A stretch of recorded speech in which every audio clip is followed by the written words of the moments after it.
Well, welcome back. This is session 3, lesson 2 of the communication sessions, and you do not want to know what it's been like in this room for the last 15 minutes as we argued vehemently about how to set up the camera. And so, hope you like the shot. And if not, please send all email to Dave at... Just kidding. Just kidding. Let's jump in, guys. We're going to go into creating and recreating safety in our relationships and in our communications. This is something that, I do want to let you know that we've referenced a book quite heavily in the last section and this section as well. It's called Crucial Conversations, and you can find this pretty much at Amazon.ca or any kind of chapters or bookstore would carry this, I believe. Crucial Conversations, a great book. This is to whet your appetite with some of what it brings out. And of course, we've mixed this with some of our own ideas as well. So creating and recreating safety in a relationship. And so there's 2 criteria basically for safety in a communication, okay? So in a conversation, 2 criteria for safety, for this atmosphere that we want to create where it's safe and we can go down multiple levels in our communication, okay? Number 1, the first criteria for safety, mutual purpose. You want to basically know that you're going in the same direction. Mutual purpose, all right? That you want the same thing. That's what I mean by mutual purpose. This is the condition for entry into a conversation. In order for you to have a conversation anyway, you want to know that there's mutual purpose there. This is why small talk with a total stranger or whatever might seem so pointless, because you're fishing for a mutual purpose, or you don't even want to take time to find out what one is anyway, and so it's small talk and you drift in and you drift out just as easily, right? But condition for entry into a conversation is mutual purpose. If you have a common goal with somebody, if you want the same thing and you're headed in the same direction, then you have a reason to enter into a conversation. When mutual purpose, when your purpose in communication, when it's perceived that this might be at odds, all right? When your mutual purpose is at risk, you're talking with somebody and all of a sudden you find out, okay, wait a second, maybe they're not in this for what I thought they were in this for. Maybe their intentions are different than what my intentions are. Okay, so as soon as it's at risk, here's what happens. You begin to debate. All right? He wants one thing, she wants another. They seem at cross purposes with each other, and so a debate happens. Well, we did this last time, and we want to do this time, and it goes back and forth. And so when mutual purpose is at risk, you end up in debate.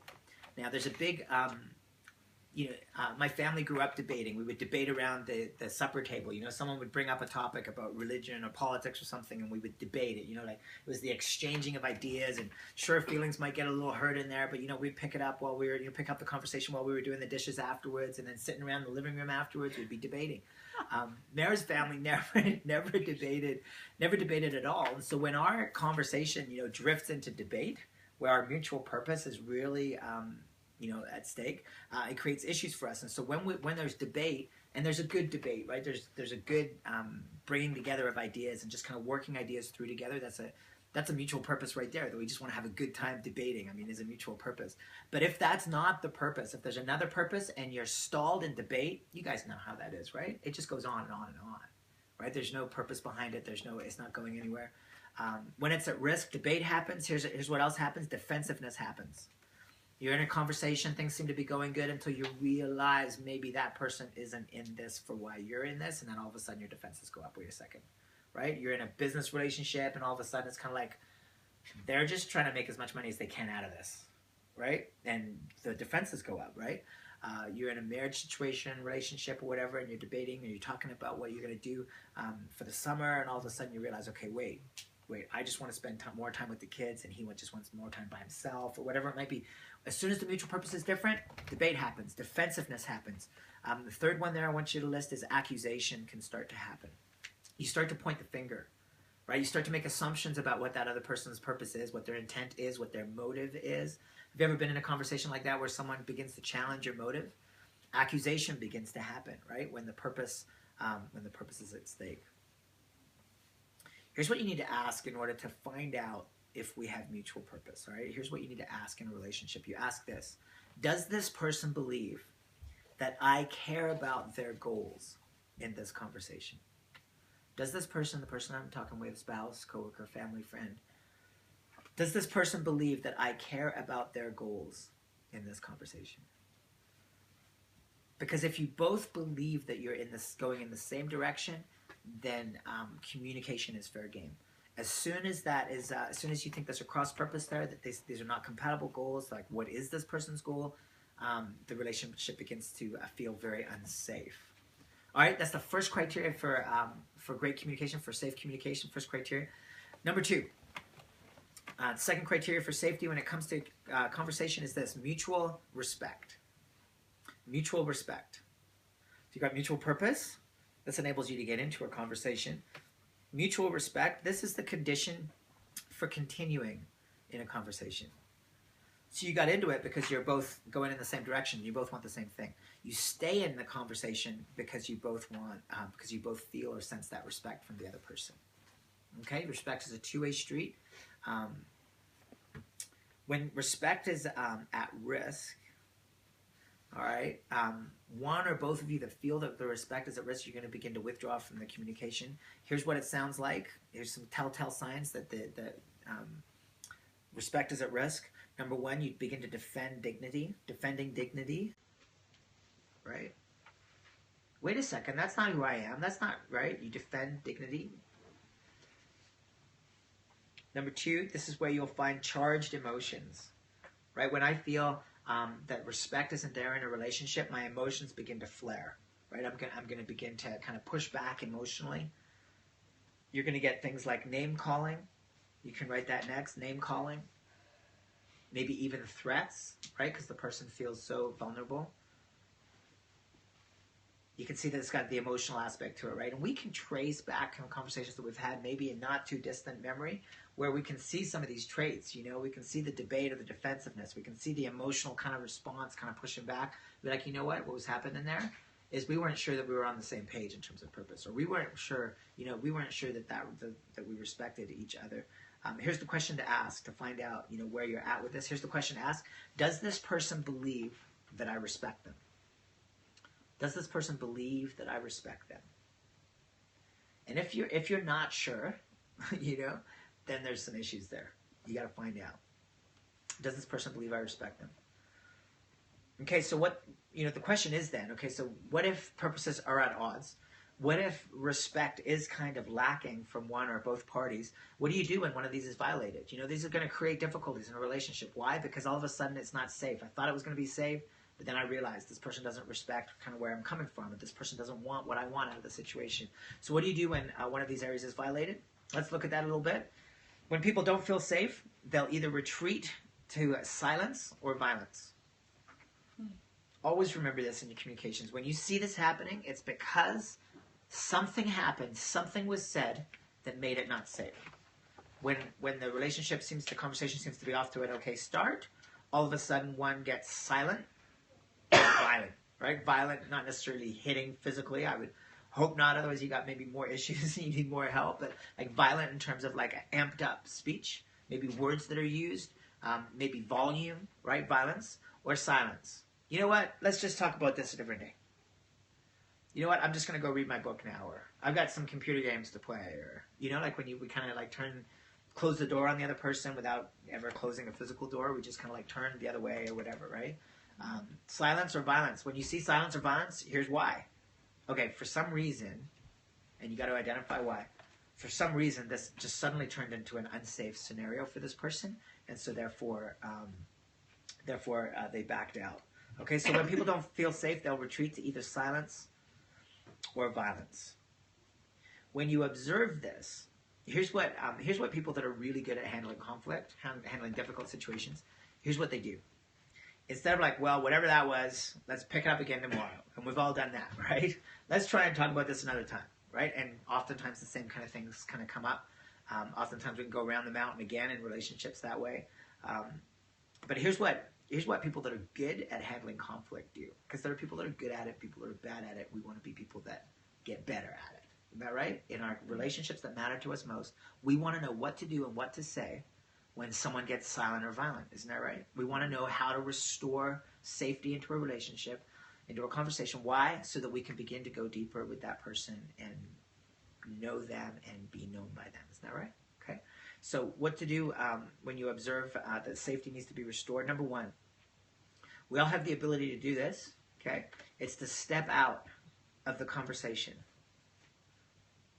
to step out of the conversation and make it safe again by addressing the misunderstanding. I'm going to show you how to do that. Okay? As soon as, not 5 minutes, 10 minutes, 20 minutes into a heated debate, but as soon as silence or violence begins to manifest because someone feels unsafe, we all have the ability to do this, to step out of the conversation, right? This is what happens when you say something like, hang on a second, let's just back up for a second, right? You're stepping out of the conversation. This is hard to do because we don't feel like we should. We don't feel like we should need to. We don't feel like we, that it's warranted, right? We're trying to make a point, right? We're trying to get someone to hear what we have to say. Maybe we're passionate about it. Maybe we're irritated for the lack of understanding. But for one of you to say, hey, wait a second, let's back up. Or, as an aside here, right? What have you done? You've just stepped outside the conversation, right? Whatever your phrasing is, whatever works for you, we all have the ability to leave the issue on the table, no matter how complex it is, no matter how passionate it is about that point, no matter how much it matters to us personally. We have the ability to say, hang on a second, let's just back up. I just want to say something here, right? Okay, so to step out of the conversation, and then what we're going to learn how to do is to repair the safety and then to step back into the conversation. And people that are masters at conflict and know how to walk into just like an emotionally charged environment, all right, and bring a modicum of peace and communication and bring it back to brainstorming and figuring stuff out together. People that are masters at that, this is what they do. They step out of it, repair it, step back into it, okay? So the first thing that you need to be aware of is that you can do this. You can say, hang on a second. You hit pause, you step back. Number 2. This will get you further than most things right here if it's warranted. Okay, number 2 is this, to apologize when appropriate. All right? If you have hurt somebody, if you have been disrespectful, if you feel like they have misread you, or maybe you were intending to be a little bit hurtful when you first came across, John Gottman, in some of his stuff in communication, he talks about the soft start. And he says a conversation that ends up, that starts with an amped up start, like, honey, we've got some talking to do, or can we finally just kind of get down to talking about this thing that we need to, right? That's an amped up start. He says almost never will those conversations go well. Almost, right? Because the defenses are up like right away, right? And he talks about the soft start, right? If there hasn't been a soft start, right? If you've both come in from your separate directions that day and you're just immediately kind of like attacking each other about something, or attacking a certain problem or whatever, it's not a soft start. It's not going to go well. So you back up, you step out, and you apologize for that, right? Apology, if you have legitimately hurt someone's feelings, treated them disrespectfully with your tone of voice or with your actions, or even just the way maybe you've dealt with the topic in the past, right? This applies all across the board, to all kinds of friendships and relationships and family, and any relationship where there's history. If you feel like genuinely that you have something to apologize for, because you're like, I don't think I've been very respectful here. I know you're the boss of this operation, and I just want to say, I know you value good ideas and differences of opinion, but I don't feel I've been that respectful. That's a great place to say it, right? To step out from the conversation and to apologize. You can't apologize as a maneuver or as a manipulation. I want to say this. Apology has to be genuine, right? You can't say, I'm really sorry I might have hurt you there, but it was something that you needed to hear. Mm-hmm. Did apology happen right there? No. Right? Apology sounds like this. I really didn't mean to hurt you. You've got to follow up on that. You can't put but in there, right? Because there's no apology with but. Apology was, I was wrong and I'm asking you to forgive me, is apology, right? So apology goes like, I really didn't mean to hurt you. And then you show them that you understand what it must have been like to be them when you did that or said that, right? I'm sorry that I really didn't mean to hurt you. It must be terrible when, right, someone comes in and the first thing that they say to you is, right, you apologize, you find out, you listen to them, or you imagine what it was like to be them, and you show them that you've identified with them, and you say, that's not how I want to be, that's not how I want to come across, will you forgive me? Right? Once you've shown them what it's like to be them. Does that make sense? Okay, so apology, very often it requires a change of heart from our perspective. If we can do that, you've all been in conversations like that, right? Where the communication's kind of going downhill. One of you had the guts to apologize, to step out of the conversation and say, listen, I'm sorry. just been dealing with this at work. Hey, I'm sorry. I shouldn't have come home and said it like I said it. I shouldn't have stormed into your office and said that. You know, I shouldn't have made fun of you in front of those people, right? And then when we make that apology, it's like oxygen's back in the room, isn't that right? It's like respect has been restored, right? It's like, okay, maybe we can get somewhere now.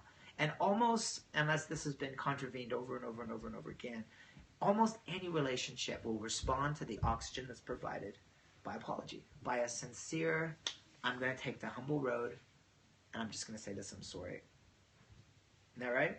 Okay, so number 2 needs to be said. Apologize when appropriate. Guys, if somebody else that you're talking with feels like you have wronged them, and they feel that, you can't go anywhere in communication with them until that's cleared up. So clear that up as quickly as possible. All right. Number 3, and I'm going to explain this further, but it's use contrasting. Use contrasting. When others misunderstand your purpose or your intent, address the breakdown by stating what you don't intend and then explaining what you do intend. All right? When others misunderstand your purpose or your intent, you're in a conversation and they're thinking that you're going down a certain road that you're not going down, right? What you have to do is you have to step out of that and say, wait a second, you know, I don't want to come across here like, and you say what you don't intend, right? Rather, what I'm trying to do is, and you say what you do intend. Okay, so you contrast what you don't intend, what they might be thinking, and you put in there what you do intend. Does that make sense? Okay, very important technique in communication, because oftentimes you can feel it coming, right? You're sitting down with someone maybe to evaluate them, maybe like in a boss-employee relationship or whatever, right? And you're sitting down, and they're feeling like your one little criticism of what they're doing, right? This applies in basically any relationship. That your one little criticism, they're seeing it as like a global attack on their character, right? You want to point out one thing, and what they're feeling because of their insecurity or because of maybe how you came across before, or their last boss came across, or spouse or friend or whatever, that you're about to kind of categorically reject them or remove them from their position or whatever, right? And so as soon as you see that safety is not happening, we're not on the same page here in terms of the purpose of this communication, you step outside of it and you say, wait a second, I just want to affirm here. Largely speaking, I don't want to come across here like you're not appreciated. What I do want to do is work on something, like fine-tune something that we're involved in together. Can you see how powerful that is? And then the person's like, oh, okay, go ahead, right? As opposed to their pushback and their defenses and, oh yeah, well, I don't like you either when you yada, yada, yada, right? So as soon as you find it's kind of like unraveling, you can use contrasting. Say what you don't intend first, and then say what you do intend. The last one that I want to talk about tonight is to use CRIB. It's an acronym. It's an acronym, and CRIB, when you appear to be at cross purposes, all right? When it seems like there's incompatibility here between what he wants and she wants, what the boss wants and the employee wants, what the two different coworkers supposed to be on the same team, what they want, when it seems there's cross purposes, here's some tools and some tricks, all right? Remember, you got to keep a relationship, keep a communication safe in order to be able to go anywhere. Here's how to return to safety. The first bullet point is commit. Commit to seeking mutual purpose. So I don't know if you can imagine this, like there's a boardroom and you're, one side of the table is arguing about a certain quality or aspect of the business, and, it seems to be at odds with the other side of the table that's, from a different department that's talking about some of the other issues that it seems to be at cross purposes, right? The leadership in that setting goes to the person who can drive that communication past this impasse, right? And the way that you do that is by saying something to the effect of, hey everybody, it seems like this isn't working. It seems like we're at odds here. You guys want this, and you guys want this, and feel like this is important. And I'm pretty sure we can come to a mutual understanding. What we want to do here is work together as teams. We want what we're both representing, the different sides that we're representing. We want to come up with a third alternative that's not a compromise, but it's a different way of thinking here. Now, are we all on the same page? Can we do that? Right? Can we drop our defenses and work together as a team? Right? The person that says that is gaining clarity, and they're establishing a mutual purpose. All right? So you can commit to openly doing this, to stepping out of the conversation, out of the debate, and saying, wait a second, guys, we need a mutual purpose. All right. The second point here is recognize the purpose behind the strategy. Recognize the purpose behind the strategy. This is hugely valuable when you seem to be at cross purposes, when it seems like what he wants to do and what she wants to do are very different. What you can do here is what oftentimes we end up arguing about are the different strategies that are on the surface. And if we would just back up for a bit and see that we both want the same thing, that we both want the same purpose, or find a purpose that we can agree on, then we've established something that's much easier for communication. So recognize the purpose behind the strategy. You can put a little note there if you want. Just put zoom out, right? Zoom out. If it's a husband and wife, let's say, right, and they're arguing about what to do that summer for the summer vacation, right? They want different things, right? He wants to, they finally got, a few $1,000s to spend on a family vacation. He wants to go on a cruise, and she just wants to, I don't know, stay home. She just, wants to spend money on a family van and just go driving off into the mountains, right? Right? So, he wants one thing and she wants the other. What are they going to do? They're going to sit there and they're going to debate that until the cows come home, right? They're very, very different. How can you restore a mutual purpose in that relationship? You have to ask something like, hang on a second, what is it that you really want, right? You can put that down in your margin. What is it that you really want? Or what's driving that decision for you, right? And he says, well, I just want to get away, far away from phone calls and any kind of distraction. And I just want to be, with family, just us. That's what I want. And so I'm like at the other side of the world, or let's just go on a cruise somewhere no one can reach us, right? Whatever, that's what he says, right? That's why he thinks that strategy is going to work. But what he really wants are those things. I just want to get away. I want to completely detach, right? And then, so then she would say, or the other person would say, why do you really want what? And when you begin to uncover the actual purposes, oftentimes, okay, we can work with this. Well, how about we go to a place out in the mountains where it's completely secluded, and we leave all our phones at home, and you begin to talk about and brainstorm about strategies that can work. All right, so you recognize the purpose behind the strategy. This next one here is you invent a mutual purpose. Sometimes purposes are so cross purposes, they're so divergent, you really can't find a common purpose. And this is when you can actually insert a common purpose. You can invent one together. You can say, hey guys, obviously we're at odds here. Let's come up with something that's gonna work for all of us. What would be a goal that we could all work towards? What would be a goal that we could all agree on? And it's not like you can discover a mutual purpose, because it might not even be there. But you can put one in there. You can insert one right into the conversation. So invent a mutual purpose. And then the last one is where we get to brainstorm new strategies, new ways of doing things, new strategies.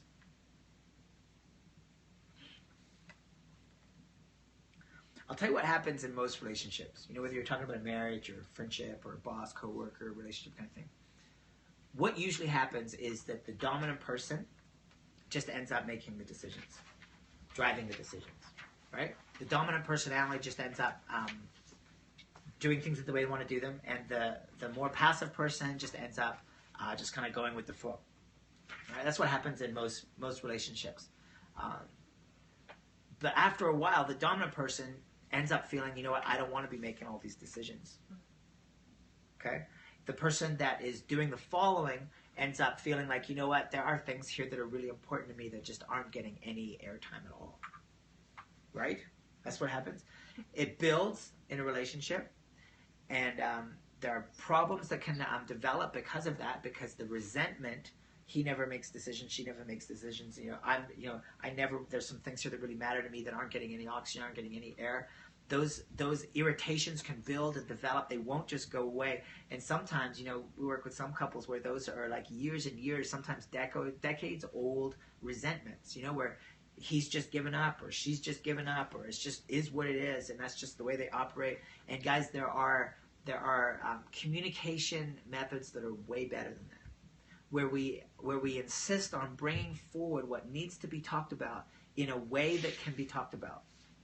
You guys hear? Mm-hmm. Right? Where you're not burying stuff, pushing stuff under the rug, where you're not just kind of like pretending that it doesn't matter to you just because it's easier, and whenever you bring it up, it's a fight anyway, and so, you know what, forget it, right? Instead of going that direction, whether it's in our work relationships or spousal relationships, if we will commit to dialogue, if we will commit to talk, even about the difficult things, all right, then we can get somewhere in our relationships. All right, I think we're gonna call it there for the night. Thank you for your audience and your participation, and now we'll talk to you again soon. Yay!